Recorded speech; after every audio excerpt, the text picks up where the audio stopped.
बर'दिन फोरबोआ ख्रिस्टियान धोरोमारिफोरनि मोनसे एंगारहायै फोरबो। बोसोरनि खेबफ्रोमबो डिसेम्बर दाननि 25 खालाराव ख्रिस्टियान धोरोमफोरनि सुबुंफोरा बर'दिन फोरबो फालियो। जायनाखि बे सानखालि जिसु ख्रिस्टआ सारिदोंमोन। बुहुमनाङैनो बयबो ख्रिस्टियान धोरोमारिफोरा बे फोरबोखौ गाजा गोमजायै फालियो। बेबादिनो दाब दाब जायगायाव फालिनाय बादिनो धेमाजि जिल्ला गगामुग हालामावबो बर'दिन फोरबोखौ ख्रिस्टियान धोरोमारि सुबुंफोरा गाजा गोमजायै फालिदों। गगामुग हालामनि जराइगाव गामियाव ख्रिस्टियान धोरोमारिफ्रा गाजा गोमजायै बर'दिन फोरबो फालिदों। फोरबो फालिनायावनो गगामुगनिफ्राय बड'लेण्ड बुब्लिनि खौरांगिरि बिमल गयारिनि खौराङाव ख्रिस्टियान धोरोमारिफ्रा मा फोरमायखो आबुङै मिथिनानै लादो। नंगौ बे समाव जों बयबो मिथियो जे बुहुमनाङैनो जे ख्रिस्टान धोरोमारि बिथांमोननि मैयानिफ्राय जागायनानै बर'दिन बिथांमोना फालिदों। बेबायदिनो दिनै जोंनि धेमाजि जिल्लानि सिङाव थानाय गगामुग जराइगाव गामियावबो बे ख्रिस्टान सुबुं बिथांमोना दिनै मैयानिफ्राय लानानै बर'दिनखौ फालिनाय जादों। बिदिनो जराइगावआवबो फालिनाय जादों। बिथांमोननिफ्राय जों बे बर'दिनखौ मानि थाखाय फालियो जों बिथांमोननिफ्राय जों फंनैसो बाथ्राखौ जों मिथिना लानो थाखाय जों आवगायबोदों। केमेरा पार्सन बिथांखौ दिन्थिफुंनो थाखाय आं सिगांग्रो दिन्थिफुंनो थाखाय आं खावलायदों जे बिथांमोननि गामिनि रायजो राजा बिथांमोना गासैबो बोराय बुरै गथ' गथायखौ लानानै गासैबो जयैनो रंजानायखौ जों नुनो मोन्दों। बिदिनो जराइगाव गामिनिफ्राय आं जराइगाव गामिनि दैदेनगिरि बिथांमोननिफ्राय आं माखासे बाथ्राखौ मिथिना लागोन जे बे दिनै जराइगाव गामियाव जे बे ख्रिस्टान धोरोमारि बिथांनि जिथुनिखि बर'दिन फालिनाय बिथांमोना बे फालिथायखौ मानि थाखाय फालिनाय जायो आं बेखौ बिथांमोननिफ्राय मिथिना लागोन। बे नोंथांमोना जे दिनै गासै माने उन्दै उन्दै गथ'फोरखौ लानानै बोराय बुरै उन्दै उन्दै सेंग्रा सिख्लाखौ गासैखौबो लानानै जे नोंथांमोना बर'दिनखौ फालिदों। बे बर'दिन फालिनायखौ मानि थाखाय फालिनाय जायो बेखौ नोंथांमोननिफ्राय मिथिनो थाखाय आं गिबिसिनथाराव बड'लेण्ड बुब्लिनि रादाब बुथुमगिरि नोंथांमोननिसिम गोसो गोरबोनि बर'दिननि गोजोननाय खालामनाय जासिबाय। गोजोन्थों। आरो बे समावहाय जोङो बर'दिनखौ मानो पालन खालामनाय जायो होननानै बुङोब्ला सोरगोआव थानाय इसोर आफाया बे संसाराव थानाय मानसिफोरा ओरैबायदि पापजों बुंफबनानै दङमोन, गाज्रि आखुथाइजों जिउ खांदोंमोन, गावजों गाव अनलायनाय गैलामोन, गोरोबलायनाय गैलामोन। बेनिखायनो संसारनि मानसिखौ नायहरनानै इसोरा ओरैबायदि सानबाय, आंहा सासे फिसा दङ सोरगोआव, बे फिसाखौ संसाराव हरनानै गासै मानसिफोरनि थाखाय गियान आखल फोरोङो। आं बे फिसा जिसु ख्रिस्ट'खौ संसाराव हरनोसै होननानै कुमारि मारियाम सिख्ला आइथा मारियामनि गोरबोआव हरनाय जाबाय। आरो बियो बे जिसुखौ गोथार जिउजों बियो जोनोम होबाय। आरो बिनि जोनोम जानायाव जिसुनि जोनोम जानायाव जों बेबायदि मोनबाय, बिनि जोनोम जानायखौ मिन्थिनो जोंहा गोब्राब जादोंमोन। नाथाय जों नुबाय थानाय मोनसे अलंबार बादि थरसे अलंबारखौ सिन सुरुप हिसाबै इसोरा हरदों, जाहाथे बे अलंबार हाथरखिया जेरावनो थाबथागोन। नै बेवहायनो नायबाथाय सासे गोरलै गथ' बामनाय नुगोन, बिनि मुङानो जिसु ख्रिस्ट'। बेनो संसारनि मानसिफोरखौ सैथो लामाजों लांनो थाखाय दैदेनलांनो थाखाय बेखौनो थिनहरदों होनना नोंथांमोनहा मिथिगोन होननायलाय जोङो बेखौ नाबिफोरनि गेजेरजों जों मिथिनो मोन्दों, प्रफेसिफोरनि गेजेरजों जों मिथिनो मोनबाय। आरो बेबादिनो संसाराव बियो फैनायखाय जों बे जिसुनि जोनोम दिनाव ओरैबायदि रंजायो। आरो नंमारगौ बे जिसु ख्रिस्ट'आ जोंखौ संसाराव फैनानै जोंखौ बिमा बिफा फिसा गोरोबलायनोबो फोरोंफैबाय। बिराद मानसिफ्रा अननाय गैयामोन, गावजों गाव मुगैलायनाय दङमोन। बेखौ मुगैलायनो मोना, अनज्लायनांगौ। संसाराव जेसे गोबाव थांनानै थागोन बे दिनसिम आं होनाय गियानखौ लानानै सासेया सासेखौ हेफाजाब हो, अनज्लाय होननानै फोरोंफैबाय।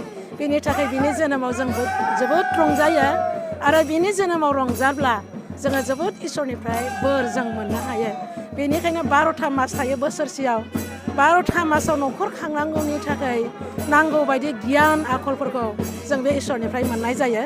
बेनिखायनो जों ख्रिस्टियानफोरनि थाखाय 24 थारिख मोना 25 थारिखआ जोंनि थाखाय गिदिर आशिर्बादनि दिन। बेखौनो बुंदों बोरनि दिन। बेनिफ्राय गथ'फ्रा बुङो आरो जों बिमा बिफाया बुङो बर'नि दिन, अर्थात बोरनि दिन, आशिर्बादनि दिन। दा नैबे बर'दिन बोथोराव रंजानाया बेनो। आङो बेखौनो बुंनानै दोनथ'बाय। एसेनोसै। बे समाव बिथाङा जोबोद मेहेरगोनां बाथ्राखौ जोंनि सिगाङाव फोरमायदों। बेजोंनो लोगोसे आङो सार बिथांनिफ्रायबो आं माखासे बाथ्राखौ मिथिना लागोन जे बिथांमोननि गामियाव बेसेबां मायथाइनिफ्राय बे बर'दिनखौ फालिनायमोन आरो उन्दै उन्दै गथ'फोरखौ लानानै जे बिथांमोना खोब गाजा गोमजायै मोसानाय मुसुरनायखौ बिथांमोना लादों बेखौ आं बिथां आदानिफ्राय सारनिफ्राय मिथिना लागोन जे नोंथाङा मा बुंगोन सार दिनै जे जों नुनो मोन्दों जे नोंथांमोननि गामियाव जे उन्दै उन्दै गथ'फोरखौ लानानै जे रायजो राजा गासैबो जयैनो खोब गाजा गोमजा रंजानायखौ नुनो मोन्दों जे बेसेबां मायथाइनिफ्राय नोंथांमोना बे बर'दिनखौ फालिनायमोन? बड'लेण्ड बुब्लिनिसिम गिबिसिनथाराव गोजोननायखौ बावग्रोबाय। बेसेबां बुब्लिनिफ्राय बुंनो थाङोबा जोंनि बे गामिया 1962निफ्राय गायसनजेनजानाय। बे समाव बे जायगाया ओरैबायदि दै गोजामोन, दै गोजाबाबो गथै माने नोलो बिफांजों गासिबो बुंफबजोबनायमोन।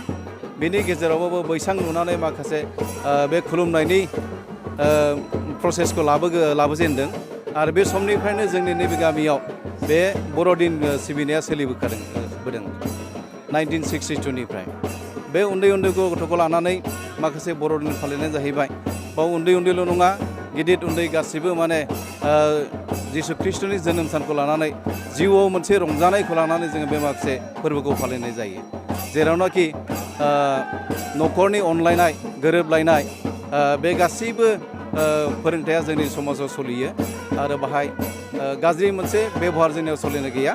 जानाय लोंनायनिफ्राय लानानै गासैनिफ्रायबो जोंनाव गाज्रि बेबहार गैया।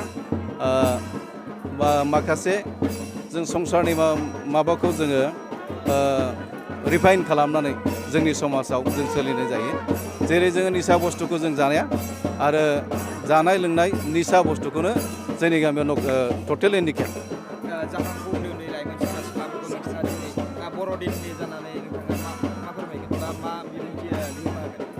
आङो बेखौनो फोरमायनो सानो जाहाथे गासैबो बर' हारिफोरा माखासे निसा जातीय जानायनिफ्राय लोंनायनिफ्राय जाहाथे बयबो गोजानाव थायो आरो गावजों गाव अनलायनाया बयनिबो जिबनाव सोमजियो।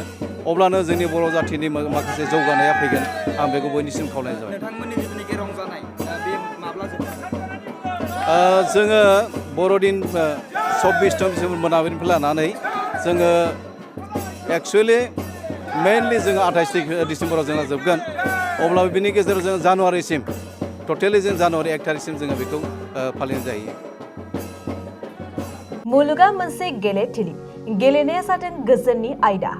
बुहुमाव बयबो गेलेनायखौ सिबियो आरो अनसायो। सिबिनां गेलेमु मोजां मोनग्रा रायजो राजाफोर, क'क्राझाराव बे खेबाव जोलुरनि गिदिर बादायलायनाय।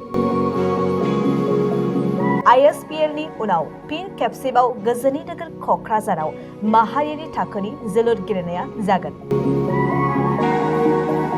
अल India football federation, Assam football association आरो बिटिआर सरकारा जथायै बानजायनायाव 28 डिसेम्बरनिफ्राय 5 जानुवारिसिम बिटिआरनि बिखा क'क्राझाराव 76थि नेशनेल फुटबल चेम्पियनशिप फर हिर' सन्तोष ट्रफि 2022-23नि ग्रुप 3नि गेलेनायखौ खुंफुंगोन। क'क्राझाराव थानाय साइ आरो KDSA फोथारावनो बे गेलेनायखौ नुथारगोन। बे गेलेनायाव गुबुन गुबुन रायजोनि मोनद' गोहोगोरा जोलुर गेलेगिरि हानजाफोरनि गेलेनायखौ नुनो मोनगोन।